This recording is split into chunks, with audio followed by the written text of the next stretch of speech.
A very good afternoon to one and all. This is Dr. Rupali Rathod, Assistant Professor in Commerce. Would like to present final accounts of joint stock company for corporate accounting subjects for BCom third semester.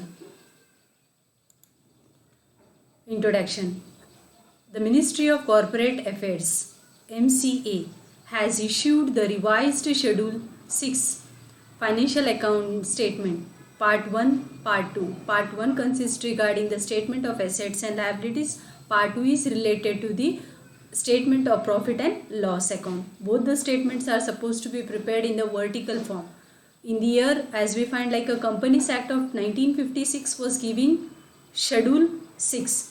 But whatever the statement, balance sheet and profit and loss account they were preparing, it was in the form of a horizontal. In case of your assets and liabilities, we were finding balance sheet, profit as it is assets, liabilities amount, assets amount.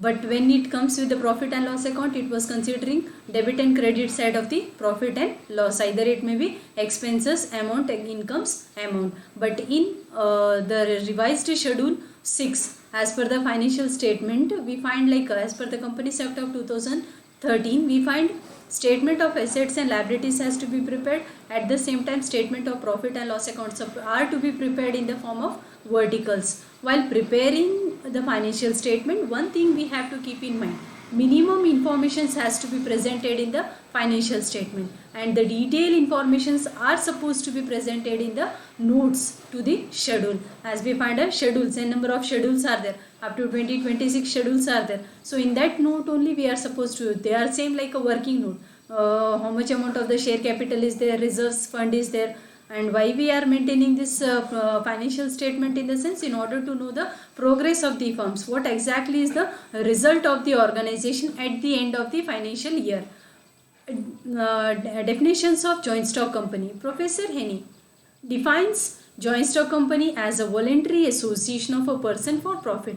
Many people are there when we focus on a globalization world.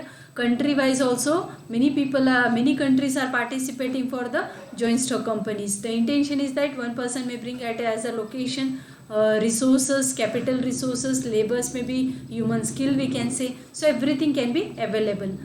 So voluntary association of a person for sharing the profit, who are having the capital which is divided in the some transferable shares. 1,000 shares I may opt. How many numbers of shareholders are there? How much capital they have invested? How much capital, amount of authorized capital was needed for the firm? And at the time of starting up the business entity, how much investment has been done? So this is very important. And the ownership of such shares is the conditions of membership of the company.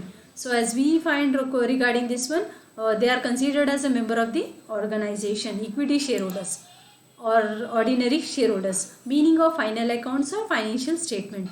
When you are preparing the final accounts or financial statement as per the Schedule 4 of the Companies Act of 2013, they have given some instructions what all the things has to be prepared.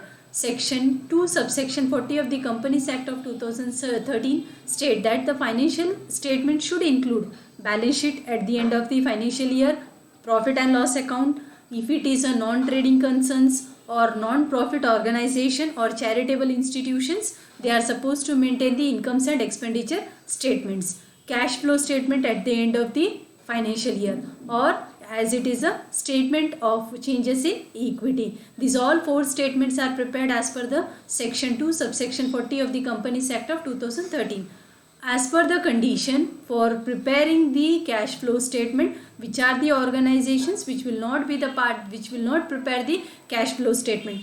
When it is a one company, one person company, small companies, dormant company, or may not, these companies may not be included in the cash flow statement, as it is consisting like a holding company or subsidiary company. They cannot be the part of the preparing the cash flow statements. Joint stock company is also called as an artificial person who is having a separate legal entity. We are different from the organization, but we work for the organizational growth or organization objectives. Individual objectives is different from that of the organizational objectives. So separate legal entity is very much important. Separately, as your colleges are there, colleges are considered like government college, it may be private companies, it may be private colleges, it may be anything. So they are having a separate legal entity. So what can be the considered in the sense? Their existence. When a person is entering into the organization, it does not affect. For financial purpose or for financial benefit, someone is admitted in the organization and may exit from the organization, like purchasing of the equity shares and debentures. So we become a part of the organization. So this one may be considered. Perpetual succession is for ongoing business. It does not affect either by the admission of a partner, a person, or when the shareholders are leaving the firms. So it is having an ongoing existence of the firms. Having a following particular accounting period, common seal it may be. Same way, forms and contents of financial statement. What exactly is important contents of the financial statement? Section 129 subsection 1 state that financial statement should be true and fair. View of affairs of the company, whatever the transactions have been carried on, whatever the communications with the supplier, internal, external, marketing sectors, it may be any competitors, it may be. So whatever the transactions are taking place, it should be considered as a true and fair view of a company, complying with the accounting standard notified as per the section 133. What exactly this means? It is considering like we have to follow either international accounting standard or Indian accounting standard. When the business or when the joint stock company is operating within India, they have to follow the Indian accounting standard. Means whatever the books of records we are maintaining, this should be as per the accounting standard. When you are operating at a global level, of course you have to follow the international accounting standard. Why this international accounting standard has to be followed? In the sense, sometime international currencies will be involved. You are operating your, for example, if you are operating your business entity at America, so American dollars has to be considered. You have to convert the currency. You have to certain extent have the knowledge how to maintain the books of account in case of your subsidiary branch. Same way, it should have a different class. So compulsory schedule 3 has to be followed. Either it may be a class or different classes of companies. Applicability. The joint stock company, or as it is a revised schedule 6 of Companies Act of 2013, it is applied to almost all the companies except a certain category of the companies. What are those category? Either it may be an insurance company or banking companies, or the companies which are really engaged in the generations, power generation we can say, or supply of the electricity. For this, the rules which is laid down like preparation of the final accounts, that is not at all connected, or that rules are not applied to insurance company, banking company, or the companies which are engaged to the generation or supply of electricity. Same way, special points of revised schedule 6. What all the things are there which has been modified in the revised schedule 6 of the Companies Act of 2013. Prior to this one, old schedule 6 of Companies Act of 1956 was there. From time to time it was amended or certain changes were done. Like as we find like a provisions were there where we find like a changes from time to time. But as per this one, as per the Companies Act of 2013, they have given some conditions how to maintain the books of account when we purely see regarding the financial statement of the joint stock company. Changes in the name of the name. What name? Name of the, that is statement of profit and loss account. Instead of against profit and loss account, we are finding like a only statement of profit and loss, not as a profit and loss account. In case of old prior account, we were having a double entry system of bookkeeping. There we were focusing like profit and loss account, debit side, credit side, income, expenses, amount, incomes, amount. So either you may get a net loss or net profitabilities. Same pattern is there, but we are finding like pattern may be there. Whatever the contents are there, it is same. But here we find in the form of a vertical format. vertical formats of the statement of profit and loss. So what name has been changed in the sense, either instead of profit and loss account, we are maintaining the statement of profit and loss. Second thing is that instead of balance sheet, which was available in the old schedule 6 of 1956, now we are finding the statement of assets and liabilities. Either you maintain the statement of profit and loss or statement of the assets and liabilities. Both are supposed to be maintained compulsory in the vertical format. This is mandatory. This is considered as a mandatory, as it is prescribed for statement of assets and liabilities or statement of profit and loss. This has to be maintained in case of the vertical format. Next, no profit and loss appropriation account. See, before, as per the schedule 6 of 1956, we were having separate profit and loss appropriation account. After maintaining your profit and loss account, we were maintaining the profit and loss appropriation account. But in these conditions, we find like we are not supposed to maintain profit and loss separate profit and loss account. Whatever the transactions or adjustment which are related to the profit and loss appropriation account, that is adjusted with the reserves and surplus account.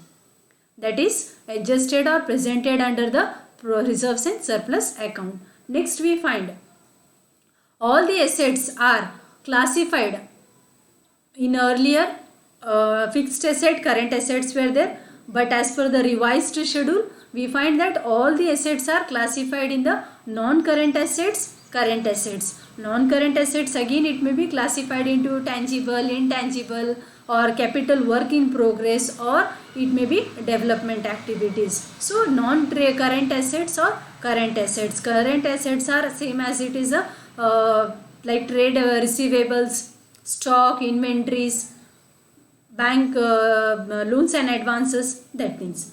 Even liabilities part is there. Again liability has been classified into two groups, non-current liabilities and current liabilities. Non-current liabilities are the fixed liabilities. Fixed liabilities like equity shares, as you are finding a preference shares, or any long-term debts. Long-term debts. Current liabilities are same, trade payables, bank overdraft, or it may be bank loans. Sundry creditors is named as a trade payables. Before we were calling it as a sundry creditors, but now compulsory it has to be considered as a trade payables. So next is the debit balance or net loss of a profit and loss, that is statement of a profit and loss, is shown as a negative or minus sign under the head of surplus. No separate, like less as we consist like a net loss, but now under surplus head only minus sign has to be presented. Discount on issue of shares, debentures, preliminary expenses, these all items are deducted from the reserves and surplus. So before what happens, issued on discount on issue of shares, debentures, preliminary expenses were maintained in the profit and loss appropriation account, but now directly we are maintaining in the that is we are deducting from the reserves and surplus account. Sundry debtors is named as a trade payables. So whatever the sundry debtors are there, it is considered as a trade payables account. Disclosure of certain incomes and expenses is mandatory. Wherever there is a requirement, it has to be considered. Fixed assets. Fixed asset was called as a non-current assets. So when you find like a non-current assets are nothing but classified into four parts. One is regarding the tangible current fixed asset, intangible fixed asset, or capital work in progress, or intangible assets under development activities. So under four categories we are dividing the non-current assets. Non-current assets. Investment. Investment, again it is classified into two forms. Non-current investment, which is shown in the non-current assets. Current investment, which is shown in the current investment. Before also this term was there, but short-term invest, long-term investment was there. But now it is non-current investment, or as it is considered as a current investment. So either non-current assets or current assets we can say. Loans and advances. Loans and advances are all the loans and advances, again it is classified into two categories. Long-term loans and advances which is shown in the non-current assets. Short-term loans and advances are shown under the current assets. So these are the classifications of the that is special features which has to be added in case of the balance sheet or statement of profit and loss account. Format of statement of assets and liabilities, that is you have to mention the part 1, that is with the name of the companies or as it is records. Equity and liabilities. See, this is the statement where we are showing only minimum records has to be shown. Minimum records in the sense like schedule numbers only has to be written. Share capital total amount has to be written. Reserves and surplus total amount. Separate working notes has to be shown in the form of a different schedules. Separate account has to be maintained for the share capital, same like your banking schedules. Same like your banking schedules. So share capital, equity shares and capital. Another one is related to the assets. See, it is only in the particulars amount or as it is consisting regarding the note. Equity and liabilities. In case of equity and liabilities, shareholders fund, share capital which is referred under the note 1, reserves and surplus note 2, money received against share warrant note 3, share capital and that is money which is pending at the time of allotment. Already we have issued some percentage, for example out of 100 percentage, 80 percentage we have received, 20 percentage is left out at the time of allotment, so that entry has to be considered. Non-current liabilities can be classified into 4 parts. Long-term borrowings, deferred tax liability or which is the net part, other long-term liabilities, long-term provisions. Current liabilities are classified, 2 parts were there, non-current liabilities, current liabilities and shareholders fund. 3 classifications we were focusing. Short-term borrowings, trade payables, other current liabilities, short-term provisions. Assets past, it is classified only into 2 forms, either non-current assets, that is fixed asset, current assets. Fixed asset is classified into 4 parts: tangible asset, intangible asset, capital work in progress, intangible assets under development. Non-current investment is separate entry as per schedule 16. Deferred tax asset, there it was deferred tax liability, net balance were there.